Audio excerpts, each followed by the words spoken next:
I really feel like I am helping do something for this country. When you get down to it, it's very, very simple. This is all about us. Hi, I'm Brian Bradshaw. I'm here with Boone Pickens.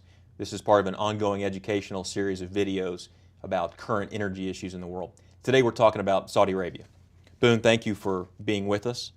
Thank you for taking the time. Sure. So as far as Saudi Arabia goes, it's a critical part of the global supply picture. Just by way of background, can you give us a little bit of history and a little bit of current facts about their production levels? Let's start from overall production every day globally, 90 million barrels.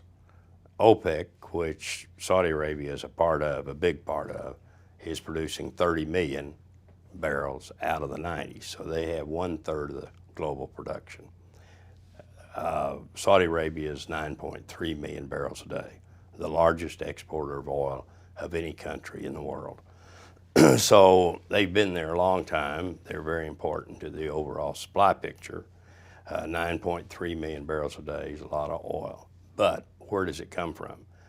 Over half of it comes from Ghawar, which is the biggest field the Saudis have.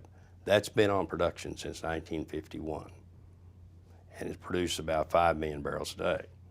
Now, let me tell you, I know a little bit about life of oil fields. They decline and then deplete. This field has produced over 50 billion barrels of oil, and it is over 50% depleted. So you don't recover 100% of oil in place. So another 10–20% is about all you can expect out of this field.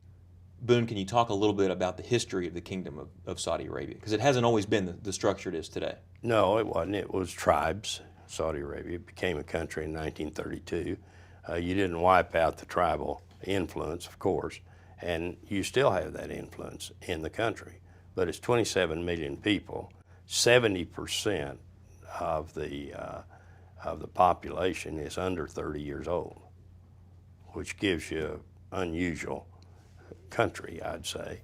And of the 70% under 30, 40% of them are unemployed. Now, do they want to work or not work? 90% of the work in the country is done by expats. So it is a welfare state, a wealthy welfare state.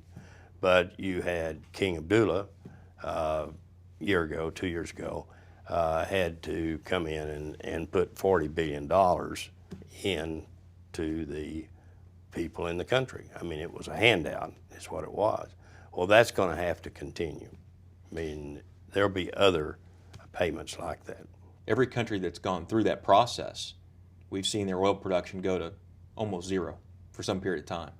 That's pretty scary when, given your earlier comments, this is the biggest exporter in the world. What kind of effect do you think this could have on oil prices? Well, if you saw a big disruption in their supply? No question, the price of oil is going to go up. Over time, it has to. And so over what time? It could happen, soon. I'm not predicting a early demise. I'm not saying that, but I also realize that it can happen quickly when it does. And so how does the United States protect itself for something like that? We talked about how our oil production is growing somewhat, but if oil prices were to spike because something happens in Saudi Arabia, what's the best way for the United States to protect itself? The only way that you really, sure, you can do it if the United States could get up to 15 million barrels a day. Well, that isn't even realistic. We've never been above 10. That was in 1973. Then you declined to 4, and now you're back up to about 7 or 8. But we're using in the United States 18 million barrels of oil a day. So we are, of course, importers. What we need to do is get on our own resources. Then you have an abundance of natural gas. So introduce natural gas into the transportation fuel mix, and now we can take care of ourselves, protect ourselves, and have some high degree of control on the price of fuel in America.